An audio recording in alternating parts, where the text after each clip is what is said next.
தொடர்ந்து ஐஐடியில் கல்வி கற்பதற்கு ஒரு வாய்ப்பு ஏற்படுத்தி கொடுக்கப்பட்டுள்ளது. அதன் அடிப்படையிலே இன்று அனைவருக்கும் ஐஐடி திட்டத்தினுடைய தமிழ்நாடு முழுவதற்குமான தலைவர் ஹரிகிருஷ்ணன் அவர்களை வருக வருக என வரவேற்கிறேன்.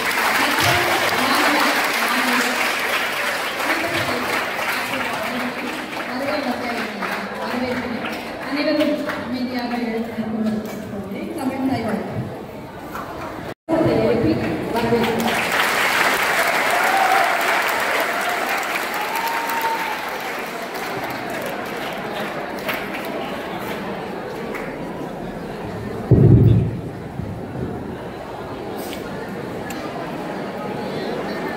ஐஐடி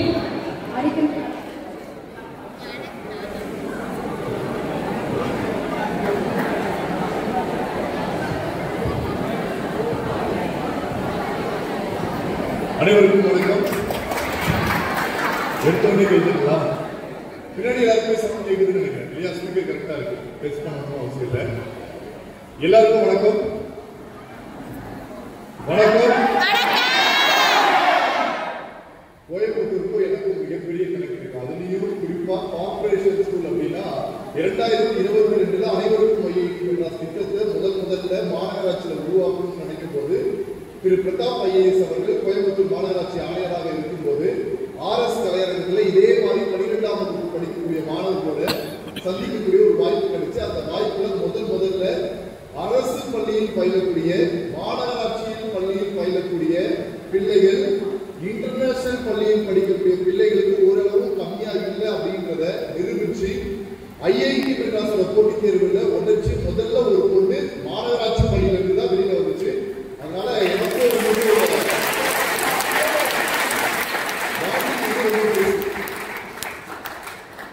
ஆரம்பிக்கும் போது வணக்கம் அப்படின்னு சொல்லும் போது நீங்க வணக்கம் சார் அப்படின்னு சொன்னீங்க.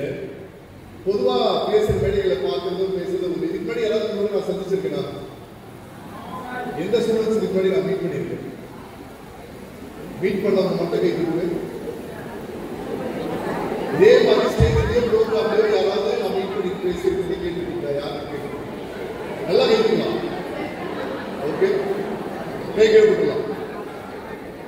அப்ப இருக்கிறவங்களுக்கு ஓரளவுக்கு எனக்கு கொஞ்சம் தெரியும். புதுசா இருக்கிறவங்களுக்கு பெரிய வீட்டுக்கு அடுத்த 30 நிமிஷம் யோசிச்சு பாருங்க. முதல்ல நான் என்ன சொல்லுவேன்னா, நீங்க எல்லாரும் வணக்கம் சார்னு சொன்னீங்கல்ல, தயவு செய்து அதை கட் பண்ணிடுங்க. ஏன்னா நான் ஒரு நினைப்புல வந்திருக்கேன். என்ன நினைப்புனா, ஏன் தம்பி தங்கச்சிகளை பார்க்கக்கூடிய நினைப்போட உரிமையோட வந்திருக்கேன். அன்னாலும் நீங்க கொடுத்தீங்கன்னா அதுதான் சந்தோஷம். பேசுறதோட ஒரு கைத்தறி கொடுக்கணும்ல, ஒரு கைத்தறி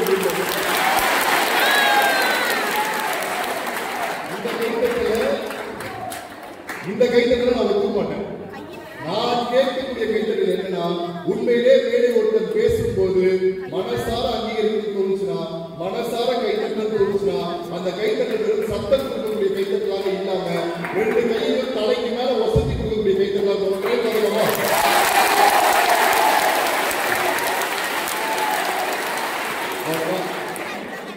ஒரு 47 பேர் மட்டும் கைத்தட்டல முடிக்கும் போது கண்டுபிடிச்சு பார்த்துருக்கேன், சொல்லிடுவேன். கைத்தட்டல் வச்சுதான் இந்த நிகழ்ச்சி முடியும் போது இருக்க போறது. இன்னைக்கு 12ஆம் வகுப்புல இருக்கீங்க, கிட்டத்தட்ட எக்ஸாமினேஷன் போயிட்டு இருக்கு.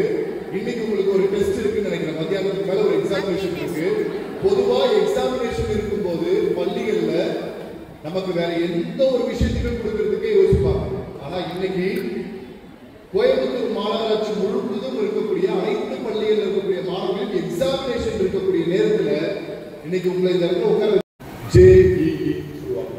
இந்த 2 தேர்வா நடக்கும். JEE மெயின்ஸ், JEE அட்வான்ஸ் அப்படின்னு 2 தேர்வு. JEE மெயின்ஸ்க்கு மட்டும் ஒவ்வொரு வருஷமும் இந்திய நாட்டிலிருந்து 16 லட்சம் மாணவர்கள் தயாராகிறாங்க. 16 லட்சம் மாணவர்கள் போட்டி போடக்கூடிய அந்த தேர்வில் இருந்து 2.5 லட்சம் மாணவர்களை தேர்ந்தெடுப்பாங்க. தேர்ந்தெடுக்கப்பட்ட 2.5 லட்சம் மாணவர்கள் JEE மெயின்ஸ் வந்து பாஸ் பண்ணிருக்காங்கன்னு அர்த்தம். அட்வான்ஸ்க்கு குவாலிஃபை ஆயிருக்காங்கன்னு அர்த்தம். அடுத்த எக்ஸாமினேஷன் பேர் JEE அட்வான்ஸ். 2.5 லட்சம் பேருக்கு திருப்பி ஒரு எக்ஸாம் நடக்கும். அந்த எக்ஸாம் பேர் தான் JEE அட்வான்ஸ். அதிலிருந்து 16,000 மாணவர்கள் தேர்ந்தெடுக்கப்படுவார்கள். அந்த 16,000 மாணவர்களுக்கு இந்தியா முழுவதும் இருக்கக்கூடிய 23 ஐஐடி இருக்கு. இந்தியாவில் 23 ஐஐடியில தரவரிசை அடிப்படையில் படிப்பதற்கான வாய்ப்பு கிடைக்கும். அதுல நம்ம தமிழ்நாட்டில் மெட்ராஸ்ல இருக்கக்கூடிய ஐஐடியில படிக்கணும்னா முதல் 1000 மதிப்பெண், முதல் 1000 மாணவர்களுக்கு மட்டும்தான் வாய்ப்பு கிடைக்கும். தரவரிசை அடிப்படையில் அந்த வாய்ப்புகளை முதல் 1000 மாணவர்கள் தான் எடுக்க முடியும். ஏன்னா இந்தியாவோட நம்பர் 1 ஐஐடி இருக்கிறது நம்ம தமிழ்நாட்டு மெட்ராஸ்ல தான். அதுவும் கடைசி 6 வருஷம் தான். அப்படி படிக்கிறதுனால என்ன சார் கிடைக்கும்? மொத்த வாழ்க்கையுமே மாறும். மொத்த வாழ்க்கையுமே அந்த 4 வருஷத்தை மாறும். இன்னைக்கு வரைக்கும் நீ பார்ப்பதற்கு உட்கார்றதுக்கு இப்ப இந்த நேரத்தை யோசிச்சு பாரு. கரெக்டா 4 வருஷம் நீ ஐஐடியில இருந்தா எப்படி இருப்பாரு? இன்னைக்கு இதே சேனல் உட்கார்ந்துட்டு இருக்க நீ 4 வருஷம் கழிச்சு இதே டேட்ல நீ பார்த்தனா நீ இன்னைக்கு ஒரு பெரிய சோஃபால உட்கார்ந்துட்டு இருப்ப. முன்னாடி 4000 பேர் வேலை பார்த்துட்டு இருப்பாங்க. உங்ககிட்ட ஒரு 40 வீடு இருக்கும், 400 கார் இருக்கும், மிகப்பெரிய பங்களா இருக்கும். இந்திய நாட்டோட பிரில்லியன்ட் ஸ்டூடெண்ட் அடையாளம் இருக்கும். உலக நாட்டோட வாண்டட் ஸ்டூடெண்ட் ஒரு பெயர் இருக்கும். ஏன்னா ஒட்டுமொத்த உலகத்திற்கு மிக முக்கியமான மனிதர்களாக இருக்கக்கூடியவர்கள் எல்லாருமே ஐஐடியில இருந்து படிச்சுட்டு போறாங்க. அப்படி என்ன நடக்கும்? 3ஆம் ஆண்டு முடிச்சு 4ஆம் ஆண்டு போறதுக்கு முன்னாடி 3ஆம் ஆண்டுலேயே வேலை கன்ஃபார்ம். எப்படி இப்ப +1 ல இருந்து +2 போறீங்களோ, +2 போறதுக்கு முன்னாடியே காலேஜ் அட்மிஷன் கன்ஃபார்மா இருந்தா எப்படி இருக்கும்? அந்த மாதிரி கல்லூரியை முடிப்பதற்கு முன்பே 1 வருஷத்துக்கு முன்னாடி உனக்கான வேலை கன்ஃபார்மா இருக்கும். குறைஞ்சபட்ச சம்பளம் 10 லட்சம் ரூபாய் கிட்ட, 7 லட்சம் ரூபாயில இருந்து 10 லட்சம் ரூபாய் குறைஞ்சபட்ச சம்பளம். மாசம் 60,000 ரூபாய் 70,000 ரூபாய். யோசிச்சு பாருங்க. ஒரு மாசம் சம்பளம் படிச்சு முடிச்ச உடனே கிடைக்கிற சம்பளம். இன்னைக்கும் நமக்கு எல்லாருக்கும் தெரியும், 25,000 ரூபாய் சம்பளத்துல படிச்சு முடிச்சு டிகிரி முடிச்சு வெளியில வேலைக்கு போனவங்க 40,000 ரூபாய் சம்பளம் ஏறதுக்கு 15 வருஷம் ஆண்டு ஏற மாட்டேங்குது. ஏன் நம்ம அம்மா அப்பாவை எடுத்துக்கோங்களேன். 18-20 வருஷத்துக்கு முன்னாடி கல்யாணம் ஆகி வேலைக்கு போக ஆரம்பிச்சோமே, 20 வருஷமா இன்னும் வேலை பார்த்து 30,000 ரூபாய் சம்பளத்தை தாண்ட முடியாத ஒரு வாழ்க்கையை உன்னுடைய 4 ஆண்டு படிப்பு மாற்றும். 4 ஆண்டு படிப்பை மாற்றுறதுக்கான வழிதான் இந்த ஐஐடின்ற ஒரு ஆப்பர்ச்சுனிட்டி. நான் சொன்ன சம்பளம் குறைஞ்சபட்ச சம்பளம். அப்ப அதிகபட்ச சம்பளம் ஒன்று இருக்குல்ல. நல்லா படிச்சு தன்னுடைய ஆற்றலை நிரூபித்து யார் என்று நிரூபிக்கிறாங்க அவருடைய சம்பளம் 2023 2024 வாங்கினது 1,23,48,200 ரூபாய். ஒரு மாச சம்பளம் 10 லட்சம் ரூபாய்க்கு மேல. கல்வியை ஆயுதமாக பயன்படுத்தக்கூடிய மாணவர்கள் சம்பாதிக்கக்கூடிய சம்பளம் ஒரு மாசத்துக்கு 10 லட்சம் ரூபாய் குறைஞ்சபட்சம். இன்னொரு பெரிய விஷயம் தெரியுமா? ஃபைனல் இயர் 4th இயர் படிக்கும் போது எக்காரணத்து கொண்டோ என் கம்பெனியில வேலைக்கு சேராம இன்னொரு 4 கம்பெனில இன்டர்வியூ வாங்கி போய் படிச்சுட்டு அந்த கம்பெனில இன்டர்வியூ அட்டெண்ட் பண்ணிட்டு சம்பளத்துக்கு அதிகமா போய் சேர்ந்துடக்கூடாதுன்றதுக்காக ஒரு MOU சைன் பண்ணுவாங்க. அடுத்த 6 மாசத்துக்கு படிக்கும் போது வேலைக்கே வராம 6 மாசத்துக்கு அந்த சம்பளம் இலவசம். 6 மாசத்துக்கு படிக்கும் போதே சம்பளம் இலவசம். மாசம் 10 லட்சம் ரூபாய் படிக்கிறது எதுக்குன்னா நீ வெளியில வேலை தேடக்கூடாதுன்றதுக்காக. முடிச்சு உள்ள வந்தா இன்னும் கொஞ்சம் சம்பளம் அதிகமாக கொடுத்து ஒரு வாய்ப்பு. இப்படி பல வகைகளை இன்னைக்கு ஐஐடி மூலமாக உருவாக்கப்படுது. இன்னொரு பெரிய உண்மை சொல்றேன். நம்ம எல்லாருக்குமே தெரிஞ்ச ஒரு நிறுவனம், என்ன பேரு? கூகுள்னு ஒரு நிறுவனம் இருக்கு. கூகுளோட ஓனரோட பேர் என்ன? நல்ல சவுண்டா இந்த பக்கம் என்ன பேருமா? சுந்தர் பிச்சை. தமிழ்நாட்டில் பிறந்த ஒரு மனிதன் ஐஐடியில் பட்டப்படிப்பு பயில வேண்டும் என்ற ஆசையோடு எதிர்கொண்டு ஐஐடி மெட்ராஸ்ல படிக்க சீட்டு கிடைக்காம ஐஐடி கரக்பூர்ல ஒரு ஊர்ல சீட்டு கிடைச்சு அந்த இடத்துல படிப்பு படிச்சு அந்த படிப்பின் மூலமாக மேற்படிப்புகளை எடுத்து வேலைக்கு போய் சேர்றாரு. அப்படி வேலைக்கு போய் சேர்றவரு அந்த நிறுவனம் எடுத்துக்குது. அவர் மட்டும் உழைக்கல, அந்த நிறுவனத்திற்காக உழைக்கிறார். நாமெல்லாம் வேலை பார்த்தா காலையில ஸ்கூலுக்கு வந்தா 8:30 வந்தா 3:30 மணிக்கு ஸ்கூல் முடிஞ்சா எப்படா போவோன்னு இருப்போம். ஸ்கூலிங் அவசரம் முடிச்சுட்டு இருப்போம். அந்த மாதிரிதான் வேலைக்கு போகும்போது 9 மணிக்கு வந்தா 5:30 மணிக்கு எப்படா வீட்டுக்கு போகும்போது தோணும். ஆனா அந்த மனுஷன் அப்படி யோசிக்கல. இருக்கக்கூடிய 9 மணில இருந்து 5 மணி வரைக்கும் வேலை பார்த்தாலே இவ்வளவு நாலேஜ் எல்லாம் டெவலப் பண்ணிக்க முடியுதுன்னா இன்னும் அதிகமாக நான் முயற்சி போட்டு நிறைய விஷயத்தை பண்ணா எவ்வளவு அளவுக்கு என்னால முன்னேற முடியும் உழைக்கிறார். ஒரு தமிழ்நாட்டில் பிறந்த மனிதன் கூகுளின் நிறுவனத்தை நிர்வகித்தவரோட பேர் தெரியாது, அதை உருவாக்கினவரோட பேர் தெரியாது, அதை யார் உருவாக்கினான்ற பேர் இன்னைக்குமே யாருக்கும் ஞாபகம் இருக்காது. ஆனால் அந்த கூகுள் நிறுவனத்தை நிர்வகிக்கக்கூடிய சிஇஓன்ற போஸ்டில் இருக்கக்கூடிய சுந்தர பிச்சையின் பேர் நம்ம எல்லாருக்கும் தெரியும். அதுதான் உழைப்பிற்கு கிடைக்கக்கூடிய அங்கீகாரம், கல்விக்கு கிடைக்கக்கூடிய அங்கீகாரம், தன்னுடைய முயற்சிக்கு கிடைக்கக்கூடிய அங்கீகாரம். அந்த முயற்சி அவ்வளவு அழகா இருக்கு. அப்படியே 10 லட்சம் ரூபாயில இருந்து 10 லட்சம் ரூபாயில இருந்து அப்படியே போய் இன்னைக்கு நல்ல சம்பளம் எவ்வளவு இருக்குன்னு நினைக்கிறீங்க? ஒரு நாள் ஒரு மனிதனுடைய சம்பளம் 5 கோடி ரூபாய். அந்த மனுஷனோட சம்பளம் 5 கோடி ரூபாய். ஒரு மாசத்துக்கு இல்ல, ஒரு நாளைக்கு ஒரு நாளைக்கு கூகுளில் வேலை பார்க்கக்கூடிய சிஓவா இருக்கக்கூடிய சுந்தர் பிச்சையின் சம்பளம் 5 கோடி ரூபாய். ஒரு மாசத்துக்கு 150 கோடி ரூபாய். ஒரு வருஷத்துக்கு 1800 கோடி ரூபாய். யோசிச்சு பாருங்க. 50 வயசு கூட தாண்டாத ஒரு மனுஷன் ஒரு நாளைக்கு 5 கோடி ரூபாய் சம்பாதிக்க முடியுது. 50 வயசு கூட தாண்டாத ஒரு மனுஷனால ஒரு நாளைக்கு 5 கோடி ரூபாய் சம்பாதிக்கிறா. அதுதான் கல்வி ஏற்றம். நம்ம எல்லாருக்குமே ஒரு பெரிய விரோதி இருக்கு. அது என்ன தெரியுமா? சுத்தி இருக்கக்கூடிய சமூகம் தான்.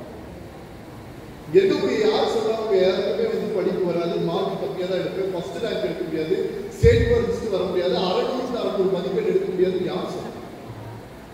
இருக்கக்கூடிய எல்லா மாணவர்களாலையும் சாதிக்க முடியும். உன்னுடைய திறமையே நீ உணர்வு உணர்ந்துட்டுனா சாதிச்சிருவேன். உணராத வரைக்கும் நீ அந்த பிரச்சனை அனுபவிச்சுட்டே.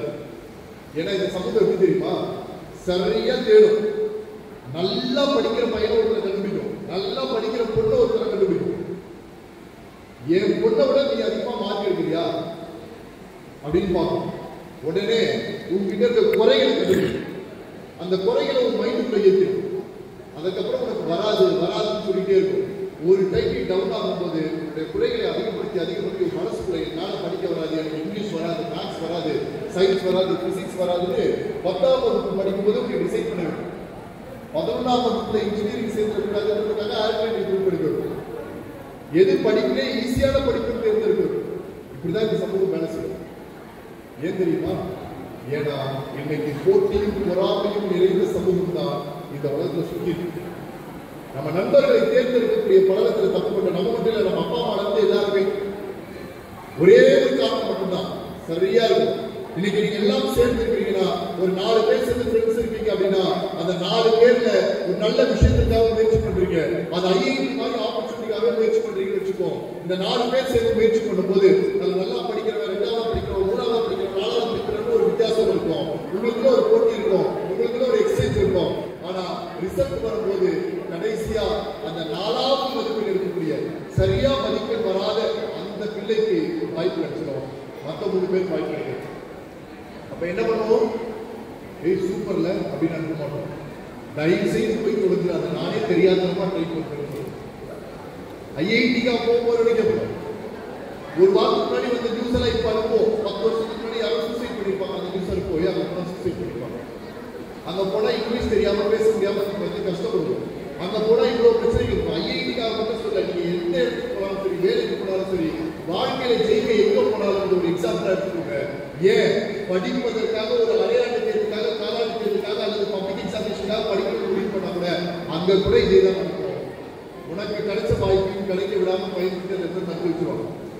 உண்மையான நண்பர்களுக்கு இலக்கணம் என்னவென்றால், 4 பேர் சேர்ந்து முயற்சி பண்ணக்கூடிய இடத்துல 3 பேருக்கு கிடைக்காத வாய்ப்பு ஒரு நண்பருக்கு கிடைச்சது அப்படின்னா, அந்த 3 பேர் சேர்ந்து பரவாயில்ல, எங்களை விட நீ திறமையா இருக்கிறத நிரூபிச்சுட்ட, நீ உண்மையிலேயே ஜெயிக்கிறதுக்காக பிறந்திருக்க, உங்ககிட்ட ஒரு நல்ல ஸ்கில் இருக்கு, உனக்கு ஒரு பிரைட் ஃபியூச்சர் இருக்கு, நீ இந்த வாய்ப்பை எக்காரணத்துக்கு கொண்டு மிஸ் பண்ணிடாதன்னு சொல்லி கையை பிடிச்சி மேலே ஏற்றி அழகு பார்க்கக்கூடிய நண்பர்கள் தான் இந்த உலகத்திலேயே தலை சிறந்த நண்பர்களாக இருக்கு.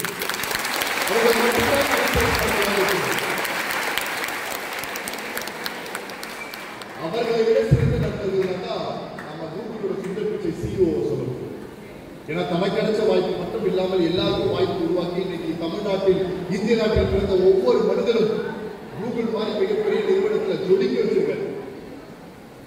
அது உங்களுக்கு இலக்கணமா இருக்கும். அதே 4 பேர் சேர்ந்து முயற்சி பண்ணும்போது ஒருத்தர் மேலே ஏற வேண்டிய வாய்ப்பு கிடைச்சிருந்தா, அந்த ஏறக்கூடிய அந்த ஒரு நபர் ஒரு பக்கம் திரும்பி பார்த்து தன்னுடைய 3 நண்பர்களையும் பார்த்து, ஹே, கம்மியா படிக்கக்கூடிய, சரியா படிக்காத என்னாலே ஜெயிக்க முடியுங்களா? நீங்க ஏதோ இந்த இடத்துல சின்னதா தப்பு பண்ணிருக்கீங்க, நான் சொல்லித்தரேன், என்னால ஜெயிக்க முடியும்னு சொல்லி அந்த 3 பேருக்கு சொல்லி கொடுத்து அவர்கள் கையையும் பிடிச்சி 4 பேர் சேர்ந்து மேலே ஏறாங்க. அதுதான் இந்த உலகத்தின் தலை சிறந்த மாணவர்களுக்கான அடையாளம்.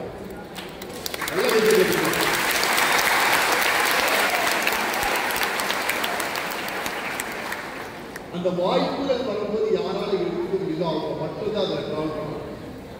அந்த வாய்ப்பு அவ்வளவு சீக்கிரம் வராது. வாய்ப்புகள் அவ்வளவு சீக்கிரம் வராது. இன்னைக்கு எல்லாருமே ஏதோ ஒரு பிரச்சனையை அனுபவிச்சுட்டு தான் வாழ்க்கை வாழ்றது. காலையில ஆரம்பிக்கிறதுல இருந்து ஈவினிங் வரைக்கும் எல்லாருக்கும் பிரச்சனை இருக்கு. யோசிச்சு பாருங்க. வீட்டில் எழுந்திரிச்சுக்கணும், சீக்கிரமா எழுந்திரிச்சு சொல்லுவாங்க, எடுத்தவங்க பிக்கப் படிக்க சொல்லுவாங்க, அதுக்கப்புறம் ரெடி ஆகணும், குளிக்கணும், ப்ரஷ் பண்ணணும், ட்ரெஸ் மாற்றணும், அப்புறம் ஸ்கூலுக்கு போகணும், டைமுக்கு போகணும், டைமுக்கு போனா வெளியில் நிற்க வைப்பாங்க, அதுக்கப்புறம் வரணும், படிக்க ஆரம்பிக்கணும், எப்படா பிடி பீரியட் வரும் வெயிட் பண்ணுவோம், அந்த பிடி பீரியட் திடீர்னு வந்து கட் பண்ணிட்டு வேற ஏதாவது கிளாஸ் எடுத்துப்பாங்க, அதெல்லாம் தாண்டி நிற்கணும், அதெல்லாம் தாண்டாகி கடைசி 3 மணிக்கு முடிஞ்ச உடனே இப்போ ஸ்பெஷல் கிளாஸ் போட்டுருவாங்க, அது ஒரு 5 மணிக்கு போகும். ஸ்பெஷல் கிளாஸ் முடிச்ச உடனே வீட்டுக்கு போகலான்னு பார்த்தா வீட்டுக்கு போனோடனே அம்மா போய் மளிகை வர வாங்கிடுவா, சக்கரை வாங்கிடுவா, பால் வாங்கிடுவா, ஒரு அனுப்புவாங்க. இதெல்லாம் தாண்டி போய் வீட்டுக்கு வந்து ஒரு 6:30 உட்காந்துன்னா ஒரு 2 நிமிஷம் ரிலாக்ஸ் பண்ணலாம் அப்படின்னு நினைச்சா புக் எடுத்து படிக்குவாங்க, இல்லைன்னா டியூஷன் போடுவாங்க. டியூஷனுக்கு கிளம்பும் நைட் 8 டைலாக சொல்லி அந்த ஒரே டைலாக் சொல்லி அந்த போனத்துக்கு ஓர வச்சுட்டு போய் படி, காலையில போயிட்டு படிக்கணும், வேலையா இல்லையா அப்படின்னு அனுப்புவாங்க. என்னடா வாழ்க்கை, திருப்பி காலையில் அனுப்பினா ஆரம்பிக்கிறது, நைட் 9 மணிக்கு போது திருப்பி ஆரம்பிக்கிறது. ஒரு வருஷம் ஓடும். எவ்வளோ கஷ்டம் இல்லை. ஸ்டூடெண்டா வாழ்றதும் ஸ்டூடெண்டா இருக்கிறதும் ரொம்ப பெரிய கஷ்டம். அதை நல்லா படிக்கிற ஸ்டூடெண்டா இருந்தா அதை விட பெரிய கஷ்டம். வீட்டில் வாங்குற டார்ச்சர் இல்லாம பசங்க சேர்ந்து ஒரு பேர் வச்சிருவாங்க. இவன் நல்லா படிக்கிறா, இருக்கிற மட்டும் சேர்ந்துடவே கூடாது. இவன் தான் நம்மளுடைய மிகப்பெரிய. யாராவது ஒதுக்குறாங்கன்னா நல்லா தெரிஞ்சுக்கோ, உங்ககிட்ட ஏதோ ஒரு டேலண்டோ குவாலிட்டியோ இருக்கு, நீ ஏதோ ஒரு இடத்துல பெருசா அச்சீவ்மெண்ட் பண்ணி வர போறதா அர்த்தம். அதனால உங்களுக்கு ஒதுக்குறாங்க. ஏன்னா உங்களால மிகப்பெரிய பயம் இருக்கிறாங்க. நம்ம நினைச்சல இந்த கஷ்டத்துக்கு முன்னாடி இன்னொரு கஷ்டம் இருக்கு. யாரோ ஒருத்தவங்க முன்பின் பெயராத ஒருத்தர், ஒரு ஆண் ஒரு பெண், ஒரு 18-20 வருஷத்துக்கு முன்னாடி சந்திச்சு திருமணம்ன்ற பந்தத்துக்குள்ள வந்து வரும்போதே பல பிரச்சனை.